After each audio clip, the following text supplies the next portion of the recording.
Hello. Hi. Welcome back to the DL show. Yes, I'm Drew. I'm Leo, and this is episode 3. Yes. Episode 3. I know, so right? exciting. We're still here. We're still Still here. going. We're still going. And honestly, it's been doing really well. I don't want to bore, but our videos are doing way past what we thought they would, and it's just been amazing to see. Yeah, I love seeing even if it's slow progress, Yes. it's still progress. Oh, you a know? billion%. So- And it's so funny because the first episode, before we really started putting ourselves out there, 100% positivity comments, we're so for it. I feel like it's a badge of honor that we're getting bigger, that we first started getting negative comments. So we're okay, we're People not are watching. Exactly. And it's not always going to be people who like us or what we represent. Yeah. We bring this up because we posted a short on YouTube, and I was checking the comments the other day, and it was they were hate comments. I remember one of them was "Oh, me trying to tell myself that I'm not annoying and alone." I'm like, okay, but I'm like, are you annoying? You know, I'm like, we're not. And I just recently talked about this on my own personal TikTok, but I've noticed all it is, it's always faceless profile pics with user blank blank blank with no indication who they really are. And I feel like it's just a lot of the times it's negativity bots and stuff like that. I feel like it's always funny because we have such a strong ironclad sense of confidence. Exactly. We know we're loved, we know our own worth, that stuff is humor to us. We've said worse to each other. Yeah, and also because at the end of the day, it's online. You know, it's a trillion%. Yeah, maybe it'll follow us, but walking out around in the street, no one's gonna be blah blah blah blah. Exactly. You know? It's just like you said, faceless profiles. It threw me off because, like you said, we hadn't experienced any negativity yet. Mm-hmm. But seeing them, I was like, whoa, yeah, this is real, you know? yeah. But then I just brushed it off. Okay, we're gonna. The more we grow, the more haters we're gonna attract. And not for nothing, it was on our YouTube short. It wasn't even on our official podcast, actual. I mean, YouTube Shorts is just gonna bring the most gutter butt people. If you guys are gonna comment hate, at least like and subscribe. Keep watching the video, keep it on loop so we get the views. Yeah, exactly. We need the watch hours. Yes. So, but besides that, what have you been listening to this week? Okay, so for my song, I chose Hasta la Raíz by Natalia Lafourcade because today is May 4th, the day we're recording it. Mm-hmm. It's also my grandma's birthday. Oh. You know, R.I.P. Yeah, my grandma. And the song, I love the song. It's it's a love letter from Natalia to Mexico. Yeah. Because the more she grows, no matter how much she grows, she's in her heart, in her root, it's gonna be Mexico. And there's this lyric that goes, it's that lyric. As much as I grow, you're always gonna be in my root, and I take that as my heart. Yeah. And that's always my grandma, no matter where I am, I'm always gonna think of my grandma, and I'm already kind of getting sad, but I know. But yeah, it's just I love that song. It's everything it represents, personal values, but also the love for your country, your family, your roots. It's a beautiful, beautiful, beautiful, beautiful song. It transcends borders, because everyone loves it. Not only Mexicans, Oh, I love it. Yeah, I'm not it's just a beautiful, beautiful song. Yeah. Beautiful meaning. Oh, How that's about you? beautiful. What have you been listening to? So it's not necessarily beautiful. It's still great in its own way, but the song I've been really listening to is All American Bitch from Olivia Rodrigo, niece, daughter. We love America's you, daughter. America's daughter. And if you hate on her, you're probably old. So for specifically the part that really gravitated me towards listening to that song lately. There's a few lines, which is forgive and I forget. I know my age and I act like it. Which is I feel that to my heart. Of one part of growing up I've noticed is just water off my back. Realizing I have bigger priorities than what I feel about certain people in my life or how certain people feel about me. I work full-time jobs. I live on my own. I am very mature and I know my age and I act like it. And it gets frustrating living in a world where I feel a lot of people relish in acting more immature than they really are. And I get it, heal your inner child, but there needs to come a balance. And I feel nowadays we reward ourselves so much for doing things. It's okay, Also, no, you need to grow. Like, yes, it's great. Heal your inner child. Stay, comfort your inner child. But that should stay inner because your outer is a grown adult. And your outer needs to be doing stuff like a grown adult. I've just been getting kind of like, feeling like, yeah, I know my age and I act like it. And there's one part that she talks about. She says, I don't get angry when I'm pissed. Like, I'm the eternal optimist. And I feel that too. Because of maturity, trying to grow up, that part of that is not letting childish things bother me anymore. And but yeah, more of a mantra of like, okay, you're on the right path. You know your age and you're acting like it. Yeah. Oh, that's so cool. Yeah. I love Olivia. Oh, I've never, that's the thing. I feel like when I listen to music, I don't listen to lyrics. You know? I just sing them. Yeah. But I never process them. But like the forgive and forget, like, I'm like, no, it's so true. It is. You know? Like, and that's a sign of maturity. Yes, like, exactly. I'm like, how's Olivia at 19 forgiving and forgetting, but certain 35-year-olds are still bringing stuff up from like 500 years ago. Grow up. Yeah. But yeah, so those are our songs for the week. And for this week's shout out, we wanted to shout out the student liberated zones for Palestine throughout the country, but not only that, also around the world. Yes. It all started on April 17th after Columbia University president told U.S. Congress that she was going to protect Jewish students from a moral crisis of anti-Semitism. And we've talked about the Free Palestine movement a little bit. Why I wanted to shout them out is because they're students, young adults putting their careers, their futures in jeopardy because of the institutions that they decided to go to. Yeah. And it sucks seeing, big named universities like Yale, Dartmouth, Princeton, UCLA, USC. And these are some of the campuses that where students have been arrested or detained.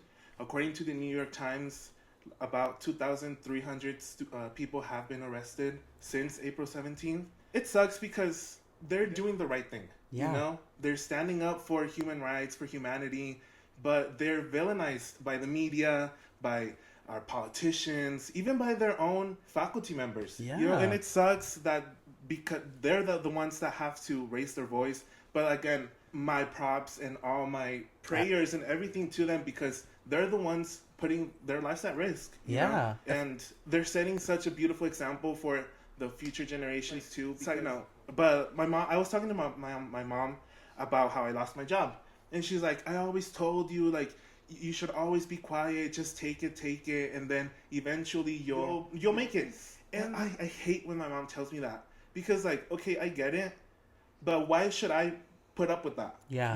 I'm young. I'm not, like, I get it. Maybe you can put up with it because you're old. Yeah. And, respect to my mom and everyone else that's older than us, but we're young. We're not going to sit by and get, people step over us or people. Like, no. It's too late. It's too late for that. We have to take action. And like I said, props and shout out everything to them for being the ones to start this movement, Yeah, if I could go on one more tangent, just based off, it's so funny because like I work at a movie theater and there's a Discord, and there's a lot of kind of like internal conflict on the Discord. Like it's petty stuff. I mean, I work at a movie theater as a part-time, and movie theaters are ran by 19-year-olds and 18-year-olds, all children. So there's like beefs in there, and so I've heard that there's conversations about like getting rid of the Discord, and people are like, this is a violation of our freedom of speech. You're silencing. I'm like, there are people who are getting kicked out of their dorms all for standing up against a genocide,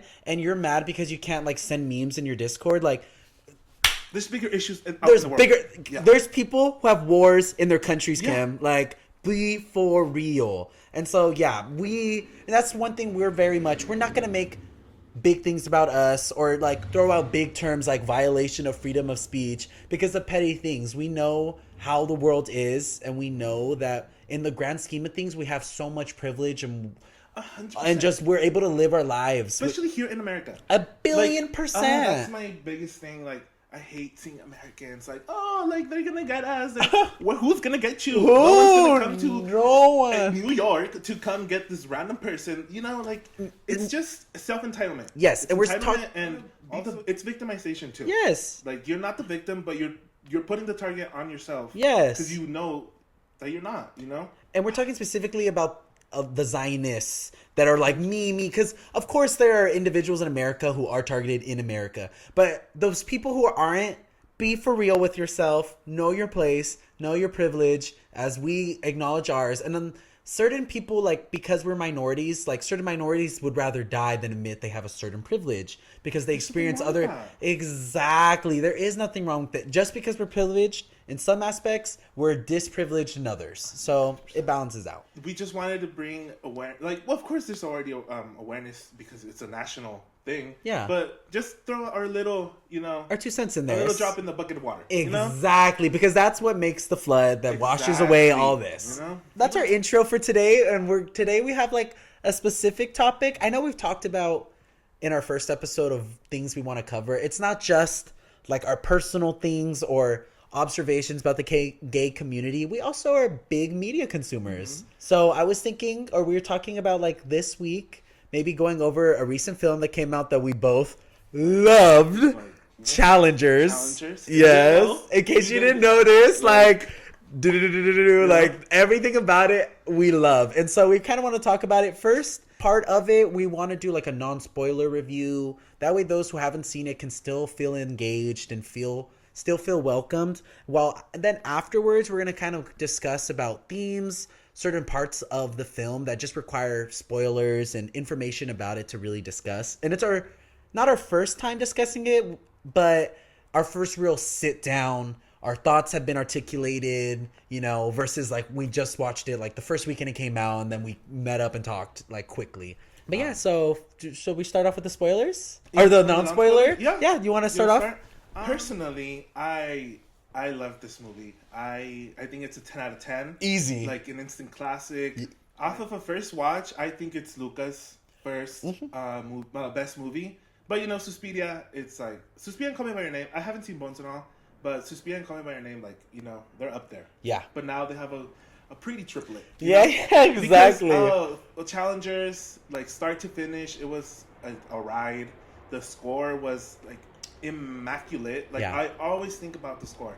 It's just it drives the movie. Yeah, that's what it sets the tone. And once you hear the first song, it just nonstop like. Yep. It's just I literally see it as a ride. Yeah. As a tennis match. Just like it's just so energetic, dynamic. It gives the movie a lot of movement when it feels like there isn't. Yes. Like the music once the music starts, it's about to we're about to get into it. Yeah. Like we're about I don't know. It's just I love that in and of itself. The music, like the driving force of the movie. Yeah, I like how you said that. It keeps the momentum going even when there's not a lot of stuff going on. And it's so funny when I rewatched it. The score doesn't officially kick in right away. You see the setup, you see them get ready, you even see some like swings in between Pat and Art, but the score really starts getting in when it starts zooming in to Tashi, and like it's just the main character. Exactly that. And there's so many. I can't wait to really get into Zendaya's character, her performance. I have to say she is easily, and that's not a slight against anyone else, but she's easily the crown jewel of the film. The star in like not even the sense of like top billing or she's the star. She is everything. Everything revolves around her. Exactly. Like art, the tennis, everything. She's at the center of it. Yes, and like one thing I appreciate that is the director knows that, and there's a lot of emphasis on that. Without a spoiler, she's the final shot of the film. Like she is everything that drives it, and I love that they gave Zendaya this opportunity, because one thing you're gonna see a lot of on social media is Zendaya only has one expression. She only makes one face. We can move past, and like there are others who are having more in-depth and personal conversations, how this deals with like more misogyny and like racism than anything else. But I do want to say, I think it's incredibly sad that she gave this amazing performance that I walked away, all I could think about was her, to be like boiled down to seeming like she's one note actress. I don't get it. Yeah. Going back to like what you were saying about people, a lot of people are like, oh, if we had taken Zendaya's character out of the movie, this could have gone. I always think about that comment because I'm like, it makes no sense. Like this person was like, oh, if we had taken Taisha out of the movie would have gone from a 3-star to a 5-star. Like, what do you mean? What do you Without mean? her, there wouldn't be a movie. I'm like, just say you hate women of color. Exactly. And not for nothing, again, I have noticed it, but I've noticed a lot of the time it's straight women who have said that about Tashi. And I'm like, you guys just wanted Fujoshi out over some gay men or some queer men. We've always talked about it. Like, how white women have this weird obsession over... Not obsession, call it what you want to call it. I call it fetishization, maybe. Because they want to be part of, like, the gay world in the sense that they're always creating media. Like, most of the gay media that you see, it's going to be written by a white woman. A white woman, Heartstopper. It was by, I think... Alice. Or no. Osman. Yeah, right? That one's Heartstopper, right? Yeah. And then the one... And I think Love Simon. And notice how we say white women. A lot of the time they're like, well, they're bi. And it's like, cool. Why don't they write sapphic stories then? Like, that is an underappreciated genre of art that, sapphics, women who are attracted to women, they don't have a Heartstopper. They don't have a Love Simon. So that's what kind of bugs me about this conversation about like, well, these women aren't straight. They should be just as valid. And I get that. But we don't need more white gay men rep. You know what I mean? Like, we have it. It's good. We don't like, at this point, go make white female gay rep, But that's one thing that I think that to wrap it back up to challengers is you're going to see a lot of discourse evolving it. I want you guys to put your critical thinking hats on. And when you see something like that, know what they're really saying, which is, I don't want a woman and I just want to see two guys. Yeah. And like, what do you really mean by that? Why don't you want to see a woman play a valuable part in this story? And one thing I will say that could borderline on spoiler, but I don't think it is, don't go in the mindset that Zendaya plays the villain of the film. I saw that rhetoric so much. I saw a tweet from a woman of color saying, I've never thought I'd see a film where I hated Zendaya. And I'm like, did we watch the same movie? Like, what cap did you put on her? Yeah, exactly. How do you walk away from watching that and not wanting to be that powerful person? And we'll talk more about it. And I feel like all of them are so nuanced that to walk away from that film thinking you're on a team or who's the villain. I've seen that so much, that blank is the villain. Blank is the villain. Blank team blank. I'm team this. And I'm like, you guys are looking at this from such a black and white lens that the film is begging you not to. So I also would say, going into this film, keep your mind open. Think of nuances. Think about real life people. Don't think about one-dimensional characters that are going to fit into a nice box of they're good, they're bad. Because they're not. They're not. And the film is never going to promise you that.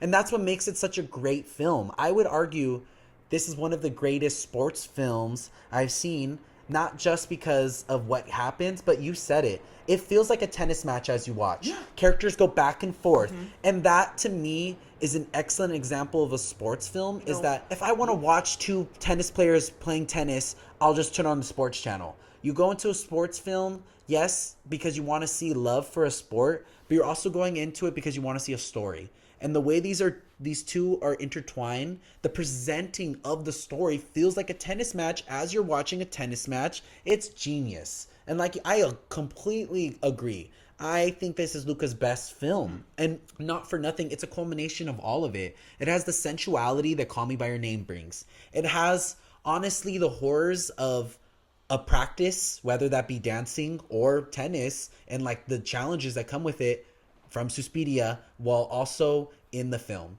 It has, in Bones and All, it has the form of like younger nuances of romance. I think Call Me By Your Name had a very specific type of romance, and I think Bones and All had a very specific type of romance, and Challengers is a good mix of the two. And so I just feel like Luca hones his craft here. It's perfection. The director, when we say Luca, we mean the director. And yeah, 10 out of 10. I feel like that also just stems from like his vision, know, and he doesn't compromise it for anything. No. Because a lot of people were like he doesn't deserve another movie because this movie is not going to make a lot of money. I'm like, okay, but go through all his movies, and this is, I think now it's his highest grossing movie. Yeah. Oh. And it's in 5 days. That's the thing about, I feel like I love Luca. I think he's becoming like one of my favorite directors to watch, solely because he's very unapologetically him. Like, you can tell that his movies are him. You know, Billion. like Suspiria. I mean, I saw an article that like apparently he was gonna use a shot. He used a shot in Challengers that was gonna be used in Suspiria, but he couldn't because of budget constraints. I don't know. That just shows his love for the craft and the passion he has for it. Yeah. You know, that will, no matter if it makes no money, if it makes the money in the world, they're just doing it because making movies is their passion. You know, and Challengers, that just felt like a labor of love because, dude, I still remember watching it, like I just felt transported. You know, it was honestly such a vivid movie. Like I remember, I was at the edge of my seat, like gasped, like, you know, it was just like I was so into it, and that was because you could feel the intention. You know, it was made with good intentions, a lot of love, a lot of passion, and that's what I love about him. You know, his movies, they're almost just like handed to you and wrapped in a perfect bow, and you just dive into them, and you're just transported. You know, Call Me by Your Name. We're in the summer in Italy. We are suddenly in Berlin. Yeah. It's the atmosphere, the world he is able to create is just, it's a joy. I love his world build. It's near unmatched. Yeah. I struggle to think of a director working right now that can create an atmosphere the way Luca does. It is just like, I love passionate directors, you know, that are, they just, you can feel why they're doing that. And Luca he's amazing. He's immaculate. He's everything. And one thing I have to say, and we haven't mentioned it, he's a gay man, and all his films, obviously Call Me by Your Name, but all his films are so queer, even when it doesn't have to be. But like going back to that, what I love about that is it's very subtle.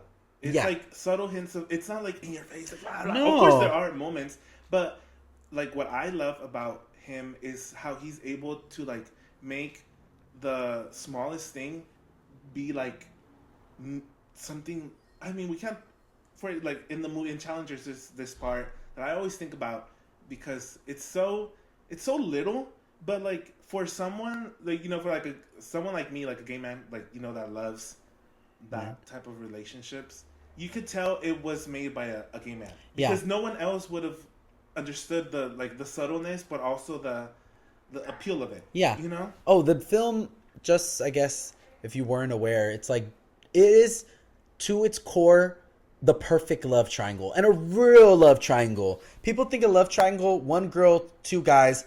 That's not a triangle. You know what I mean? That just connects to one point. That's not really the same thing. It's like a fully connected triangle where there's dynamics, and they don't always have to be romantic, but there needs to be interesting dynamics between all of them.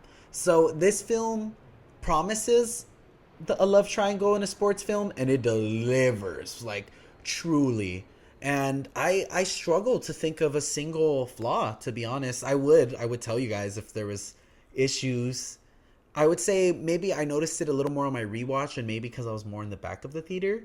But certain scenes, like the score was so, maybe it was so magnetizing, but like it would be kind of hard to hear certain lines. I feel like, there are certain times where the editing was a little where I'm like, oh, like you could turn it down though. But ultimately it was not enough I just paid more attention. You know what I mean? I was just even more locked in. I was like, wait, what are they saying? Versus I can understand maybe a certain viewer who was like, I don't want to have to work to be able to hear what they're saying. Like, what are they saying? I could see that as like a potential, but besides that, I feel like that would be just like nitpicking. Exactly that. But yeah, is there any other like non-spoiler things you want to say? Like just for the people who haven't watched it, hopefully this will convince you to watch it because it's an experience.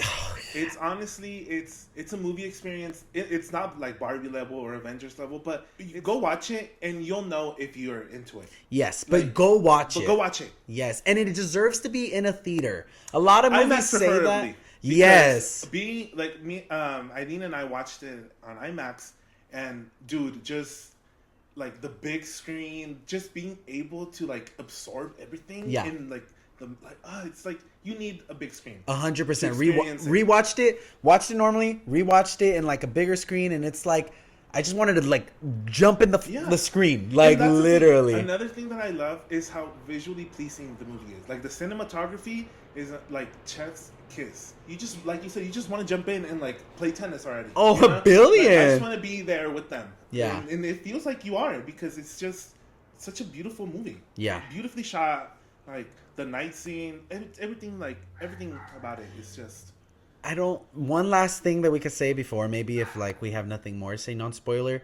Zendaya has never looked more gorgeous on a screen, ever. She's a star. And I hate that people don't want to give her flowers because it didn't open, to the level of other blockbusters. But I feel like Zendaya is probably the only like young like celebrity who is on the road to become an A-lister. Oh, yeah. Because, I mean, of course, nowadays, we don't have that many. No. I guess the closest thing would be, like, Timothy Chalamet. But even then, when his Luca movie opened, it opened lower than Challengers did. Yeah. And still, they want to doubt Zendaya's appeal, star power. But no, I think Zendaya, this, if anything, solidified her as a star because she was able to bring an artiste film, an art film. And that's what it is. People compare it to, like, I don't know, Knocked Up, or, like, as if it's supposed to play on par as normal blockbuster, or even just popcorn films, but it's not that. No, it's a small film. It's a small movie. And smart. It's a smart, and that's why I feel like there's some resistance to it, because people don't want to think. Yeah. They like you said, they want everything to be black and white, but this movie is not. Yeah. And I feel like it challenges people to not challenge. It's a challenger. It's a challenger to watch. If you don't take off that hat, awesome. But watch it. Yeah. So, and then we're ready to get into spoilers now. Yeah. Okay. Okay. So, what should we start at the beginning, or we just want to say whatever comes to mind, or? Did you write down stuff? Yeah, I wrote some stuff. Okay, yeah. So, okay, one thing I want to talk about right off the bat, since it kind of applies. The film starts off in a tennis match. It's with two people. I knew they were the main characters because I recognized the actors, but there's no context. You just see Zendaya watching a tennis match. And at first it's kind of like, I don't know, I'm making up. I'm like, is this even the final thing? Like, I'm not 100. I'm intrigued, but I'm not invested in the tennis match itself yet. I have no reason to. I don't know these people. I don't know their characters. But it's one tennis match that the film really centers around. But in between, there's always a flashback. Always something that gives more context. And I think, it's expertly done. Every time we go back to the past and we go back to the tennis match, stakes get higher. At first you're like, oh, these could be two random guys. You find out they're childhood best friends. Well, why did they fall off? You find out it's because of Tashi. Like, she plays a direct part into that. And then, so you get why they felt away. But then you also get that Patrick and Tashi used to be together. And so there's so many layers that get peeled back. And then you find out about they slept together, which I can't wait to really discuss, because it was something I noticed on my rewatch that Tashi will always be loved, like, truly. But, like, every time we go back, it never feels like a flashback was a waste of time. Every time, whether it be, like, you're finding out more dynamics between the two, whatever it is, another layer gets peeled back. Everything has a purpose. Everything. And that's why the film is a little over 2 hours. There's not a second wasted. Like, not at all. It's just constantly ongoing. And that's one thing I did really want to shout out is, every time there was a flashback and every time we were back into that world, it almost felt like night and day too. The costuming and makeup did their damn thing, because when they looked 1918, the de-aging? Yeah, what? How did you guys get How to look that young? Oh my god, he didn't even look that young in West Side Story, where he plays around that age. Like, it was amazing. So every time, too. Oh my god, I was like, is this Shake It Up? Yeah, right? I'm like, oh, what's going on? TTYLXLX. Like, what is going on? But yeah, that's one part I did want to say off the bat that I maybe didn't want to say to people. Like everything just gets layered onto it. So by the time you're in those final 10 minutes, there's no more flashbacks. There doesn't need to be. You as a viewer got all the context you needed. Yeah. And now you are just as locked in. You get why everybody's feeling away. Like, you understand the stakes. And I just wanted to shout that out.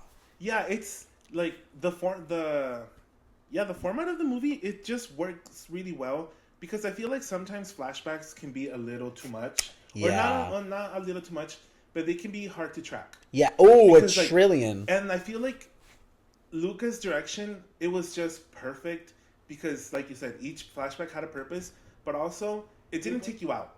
No. And I think, like you said, it's just because it had a purpose. And not to say, like, one example I could give where also the flashbacks work for it but against it is, like, I adore the show Yellow Jackets. But the flashbacks are just inherently so much more interesting than the current. And that's not the fault of the current. But the flashbacks, I'm just like, that good. It's that good. But Challengers, there was neither one where especially once I got more and more information, the tennis match became just as interesting than the flashback. So every time we went between the two, it wasn't like, we're getting away from the main plot. No, it kept going. We're still in it. Exactly. And I love that. Yeah. I feel like an aspect that I love. Or so are we just talking like? Yeah, free form. Yeah. Okay. We can each bring up a point. Yeah, that I really liked was the relationship between Tashi, Patrick, and Art. Oh, because I'm a big Elite fan. Yeah, like Elite from Netflix, like seasons 1 through 3 especially, because there's these characters, Polo, Carla, and Christian.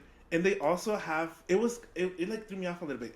Like the relationship they have with each other is almost the same that with Challengers. And just seeing more of the dynamic that comes by having a relationship like that, it was just I cherished every moment of it. Yeah. I like that it's non-traditional, but you can see how like traditional ideals like change that. Yes. Because, like, I see that. Why are you guys trying to go through like a throuple by handling as a couple? Yeah. Because Challengers, it was just a treat in that like Zendaya's character, you'd think the man would be in charge, but I feel like Zendaya's Tashi was in control because she was, that's something also like a little thing that I really loved. She was always in the middle of the frame. Like, whenever she came up, she was always in the middle. And Art and Patrick, they were always off to the side. But they were, the only times they would be in the middle with it would be if they were with her. Yeah. If they were making out, if they were talking. That's the only time they would be in the center of the frame with her. But that's why I feel like she is the main character in a way. Because everything just revolves around her. And for example, like Patrick... I think Patrick is more of an equal to her than Art is because they're the same. They just clash a lot because they're similar. Yeah. And Art is someone that it will be subservient to someone that he recognizes is like a stronger superior. Yeah. For example, like ever since they were little, like kids, it was Patrick and Art. But then once Tashi came in, it suddenly was like her and Pat, but then it was him and Pat, but then it was Art and Tashi. So it was just, you could see the different relationships, but ultimately they needed each other. Yes. And that's what I mean. You can't go about a throuple as a couple. Yeah. You have to. Everyone is part of it. Yes. And that's what I loved about it. That no character was ever like to the side, or it was always a dance between all three of them. Yeah. And the choices between Tashi and Pat affected Art, and vice versa. It was just, I love seeing just how their relationship worked, and how, and like you said, with the flashbacks, we saw how it started, and we can see the evolution of why they're the way they are at the end, and even the ending. Like him coming to hugging Pat, but then Tashi like being all like, because she finally saw good tennis. You can see that once they're all together working, that's when they're happy. Yeah. Oh, a trip. I put here, and I'm glad it segues into it. There's a take that I've seen a lot on TikTok, which is like Patrick's one love or true love is Art. Art's true love is Tashi, and Tashi's true love is tennis. And when I walked out of it, I'm like, okay, I see that, but how you say it is a better way. I think what it really is, it's a true love triangle. They all love each other, but at the center of it is tennis. It's not tennis is disconnected. I feel like that would be kind of a shallow way of thinking about it, because Art and Patrick also love tennis. They never quit it.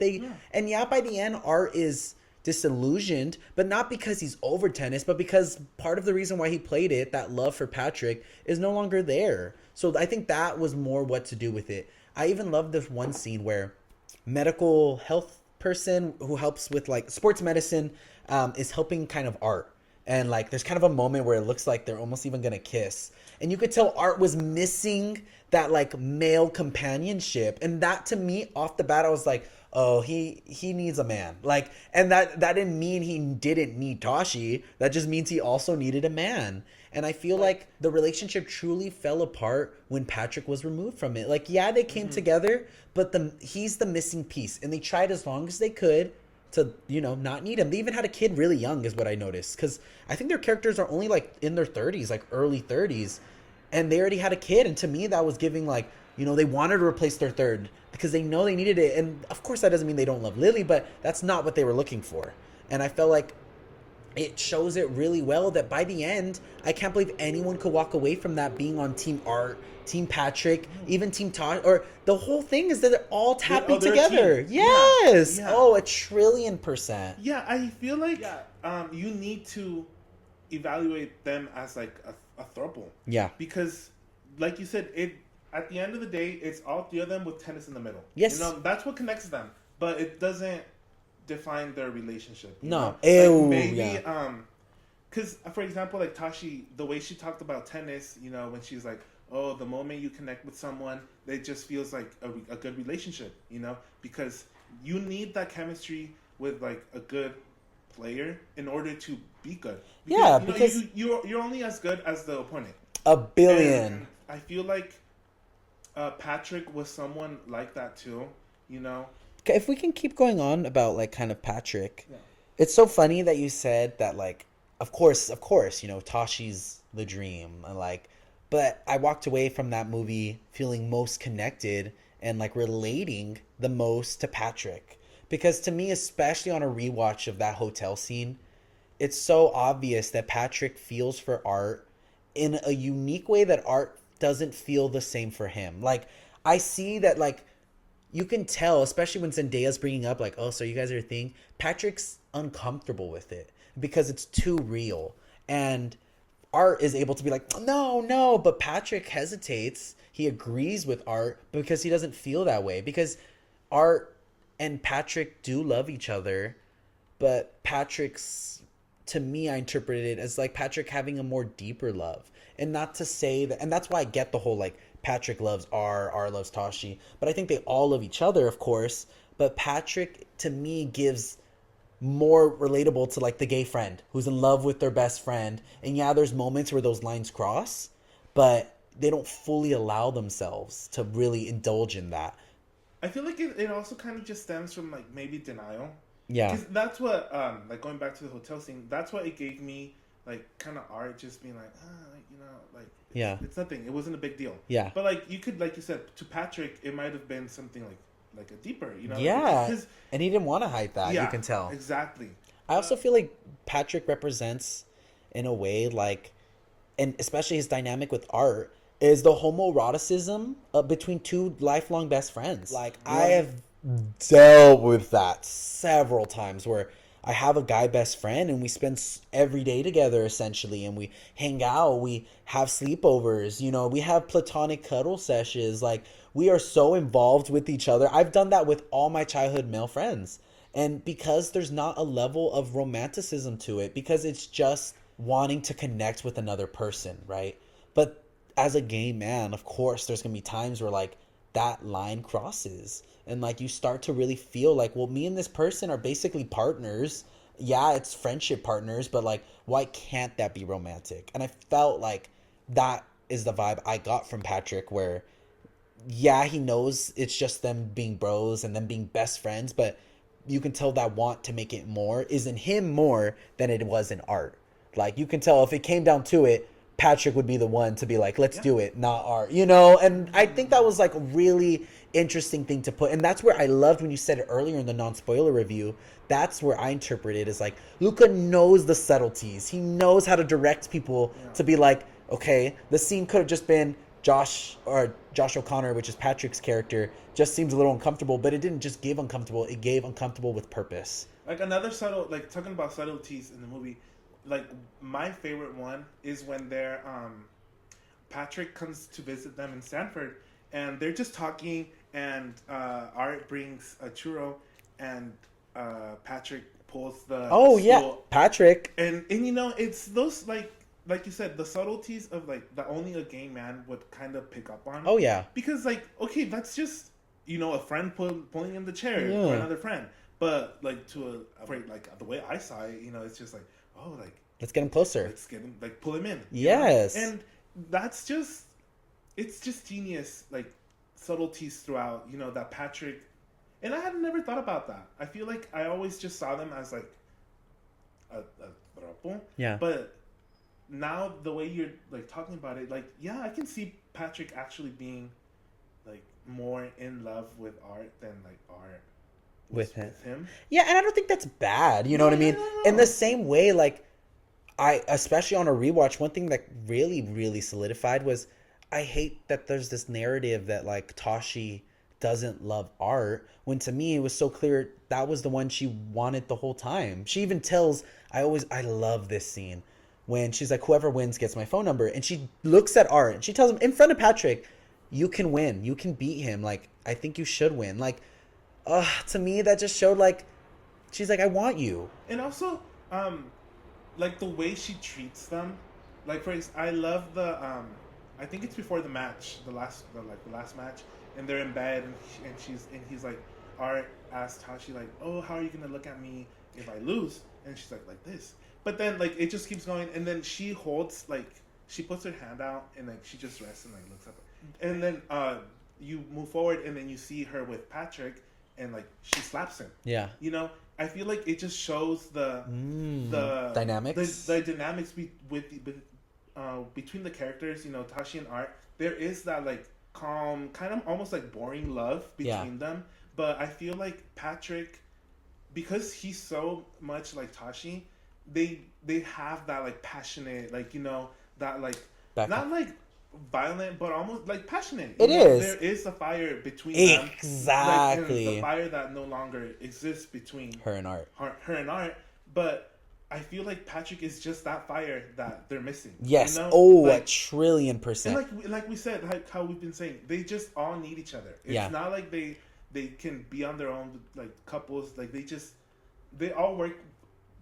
They all need each other to work well. Yeah, and not for nothing, they need each other for different things. Mm-hmm. Like you said, Patrick brings a fire, but Art brings like the love and brings like the softness to it, and Tashi brings like the leadership that they all need. And there's one scene that also like I think about often, and it's the scene where Tashi comes home, right? And this is after she like cheats on Patrick.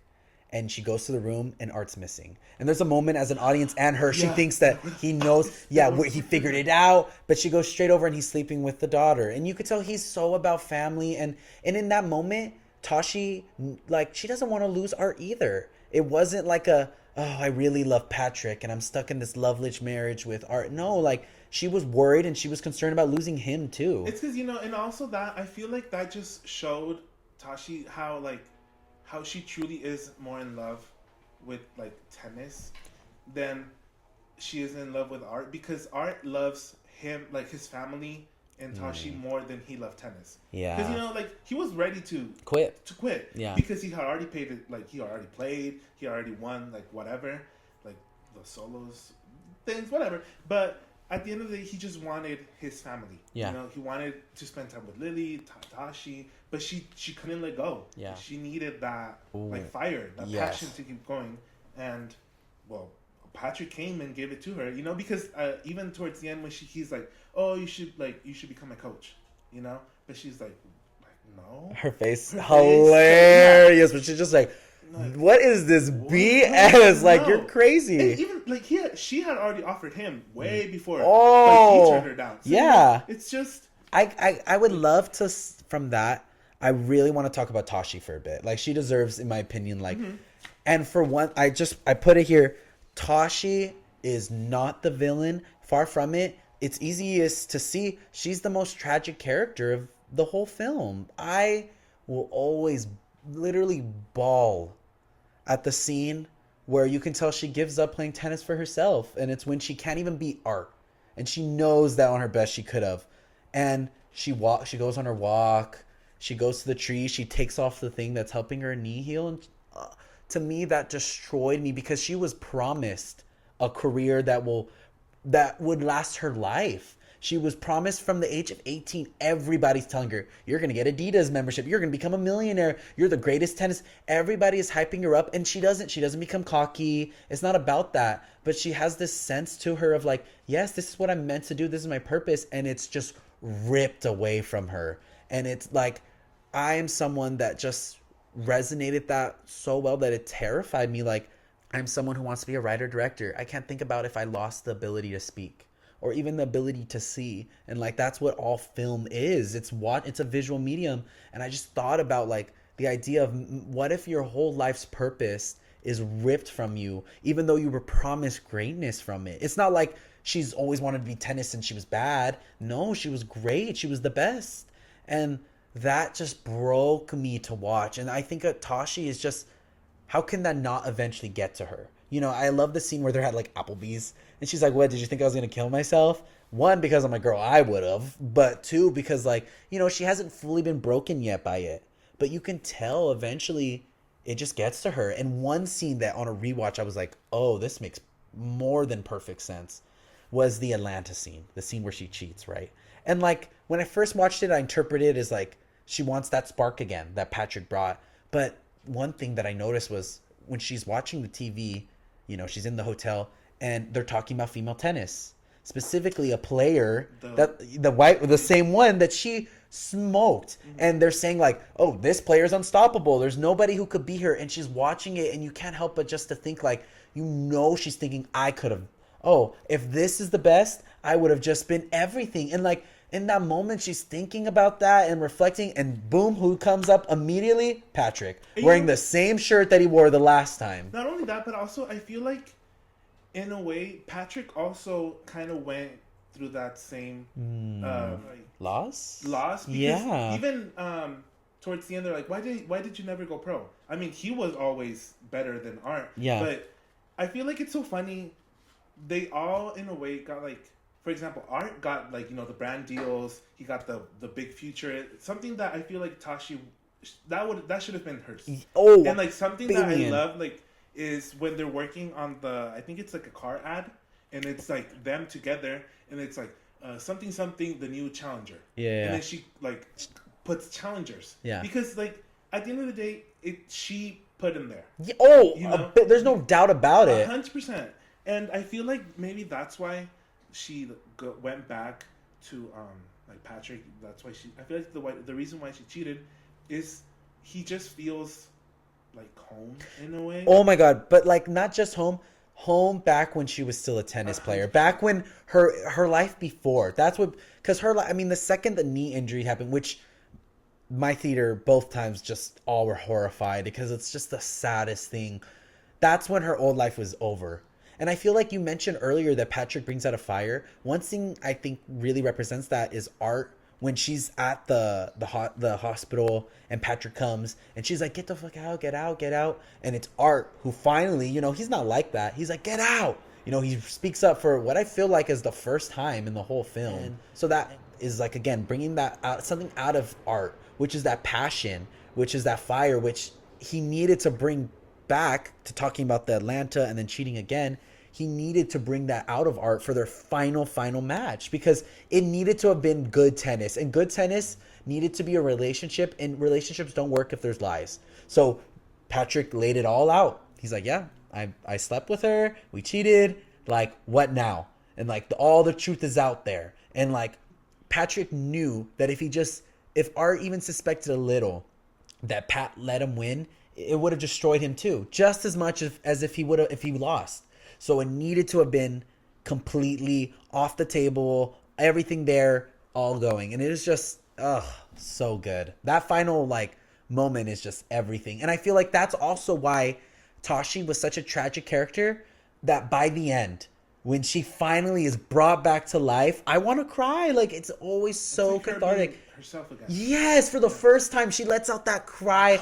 Come on! And then her smile after. Yeah. Oh my! It literally makes me want to jump up. Not because who cares who won? They all won. That exactly. And like, I feel like, to go back to your point, there's no like good guy, there's no villain, because at the end of the movie, they all won. They all got what they wanted. Exactly. Pat got art, and Tashi got her good tennis. Yeah. You know, like, if you're going with like that mentality, you want someone to be the villain. Yeah. Because and that's like, I don't consider him a villain, because a lot of people say that because art instilled that little like lie or whatever into Tashi's.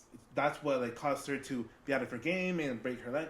But like, I disagree. No, like, especially on a rewatch. Yeah, they kind of joked about art, but the fight started because Patrick didn't want to talk about tennis. Exactly. And that ultimate, like, so I saw that too, and I'm like, no, you guys are again trying to push the team this, team that. Yes, no. Yeah, no. Going kind of back, talking about that scene specifically, which I thought was such an excellent scene. One, of course, it's the sensual tension between Zendaya and Patrick. It was so hot. Oh, it was so erotic. And can we talk about that? The film itself is so erotic, hot, even ways that don't need to be. Like I said, one of the opening scenes where Art is like getting helped by the person, like it looks like they're about to like engage in sex. Like, it is so sensually shot. Even Art, when he's on the bed and it's shot like you see his butt going up for it's a very hot film without there's not a single real sex scene. You'll see the aftermath, you see the before, but there's never an actual sex scene because it doesn't need it, because you can feel I feel like and that just is because of Luca, his like the eye of a gay man. You can find like the eroticism in even the simplest things. Yeah, because for example, like the last 10 minutes, I watched it with Aylin, and I wasn't like aroused. Yeah. But like just like mentally I was. Yeah. Not only the stakes, but because like, for example, in the movie, Tashi says like, tennis is like a good relationship, good sex, whatever. But once you understand that and see the way they're playing, it's like, oh, they're into it. They're a billion like, %. I don't know. It's just such a erotic film without it being. It's just like like people are like, it's no shade, but like it's the erotic thriller that in a sense Saltburn you could tell really wanted to be, and like even down to the homo, and that's the difference. A white woman who did Saltburn and a gay man who did Challenger. There's a difference, and like, of course, gay men are gonna eat up the bathtub scene because they're gay men and they'll eat up anything. But I feel like sorry to cut you off, but I feel like that's like you said, the difference in the quality of the movie stems from the director. Yeah. Because like Emerald Fennell, like as beautiful and like it was a really beautiful movie to watch. It was like the cinematography also was crazy, but it didn't have that like underlying passion. The subtleness that like we said, only like a man like Luca would have been able to put in. You know, because she does like. I feel like because of the bathtub scene, you can see that maybe she understands the superficialness of it. Yeah. But you don't get why, like, maybe he was into him. He was just weird doing it. It's the difference between text versus subtext. Yeah. The text of the Saltburn versus the subtext. Like you said, it's what's the scenes are saying more than what's happening in the scenes. And like there's like even the churros, like them looking at each other, feeding each other, and then him wiping the. Yeah, exactly. Like that is more erotic. That is more sensual than watching Barry Culligan dancing around naked or effing a grave or sucking ball. Like, you know what I mean? This is what brings it more. Yeah. One scene that I always love and adored on a rewatch, and it further proved to me about the whole like Tashi are understanding each other and Pat wanting that like loving art in the regard is the sauna scene. And Pat comes in and he thinks he's like control of the situation. He thinks the big man. He knows that Art doesn't know that they cheated, or he thinks he doesn't know, and he goes in, he's like literally wagging his dick around thinking he's all that, and by the end of it he's completely lost. he tells Art, because Art tells him like, you don't matter, and he's like, I don't matter, which was so sad because you can tell he's talking about life. Patrick wants to talk about life, but Tashi and therefore eventually Art, all they do is want to talk about tennis.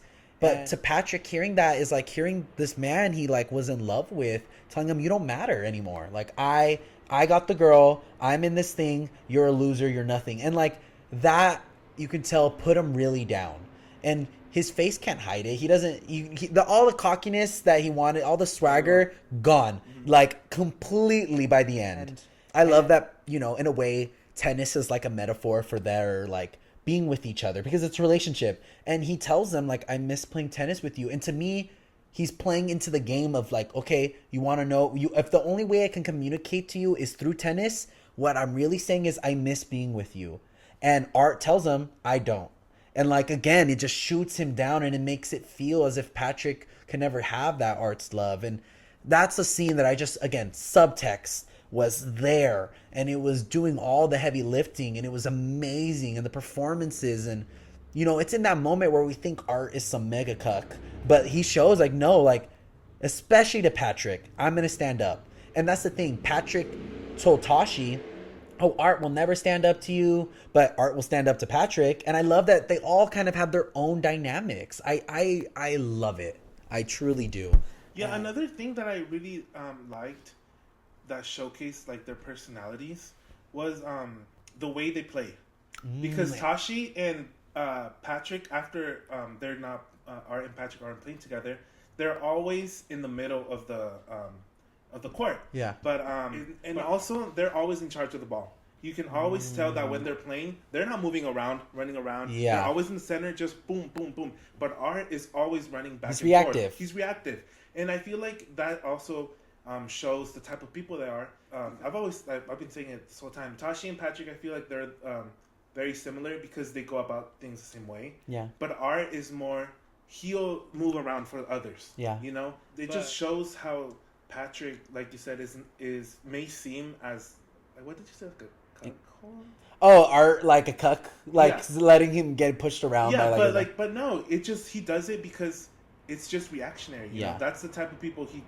I mean, you know, he's played forever with Patrick, and then he goes and with Tashi, who is, I feel like, in a way, it's kind of like a female version of Patrick. You know? Yeah. And I feel like that's why he kind of wanted to be with her because it was more acceptable. Yeah. You know, like, oh, like if I can have Patrick, I'll take the woman version of him. Yeah. You know? But then he realized that no, like they need each other.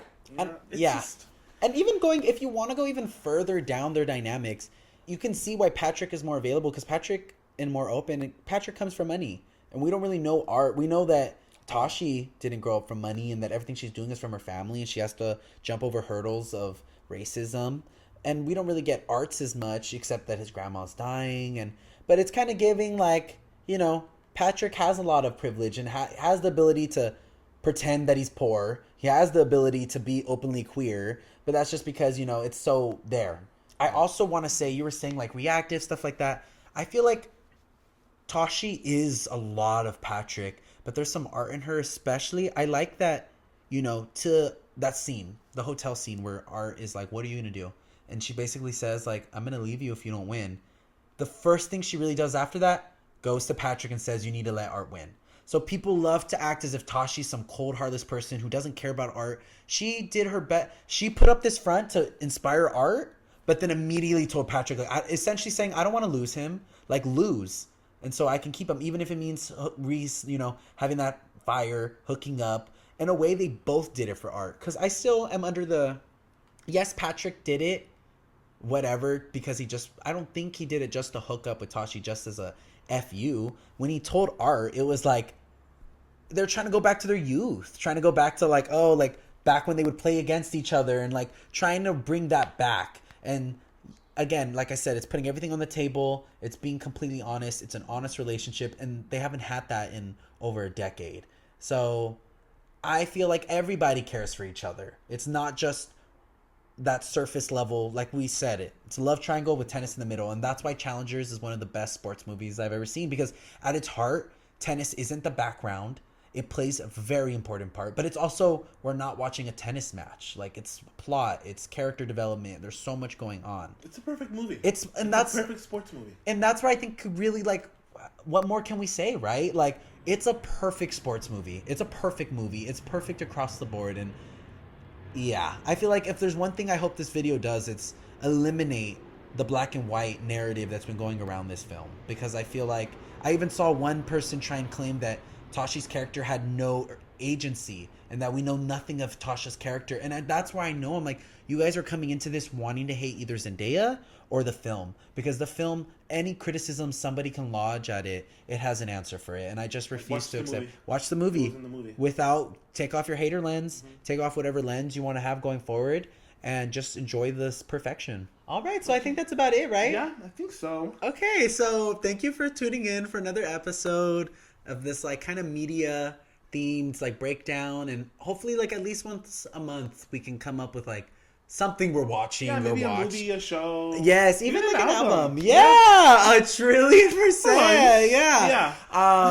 And also next week we're gonna have our first guest, which is really exciting. We'll tell you who it is. Yeah, it's a surprise, but make sure you're tuned in. Yeah, but that's amazing. Make sure you guys like, subscribe, comment, ring the bell, like, you know, when our guest comes on, when that episode's up. I know sometimes it's like the timing, because it's a little HD, takes a little time to get out, so just so you know right when it's out. But bear with us. The episode will come out eventually. Yes, and it will on a Monday. On a Monday. Can I see you? Okay. Well, thank you so much for watching.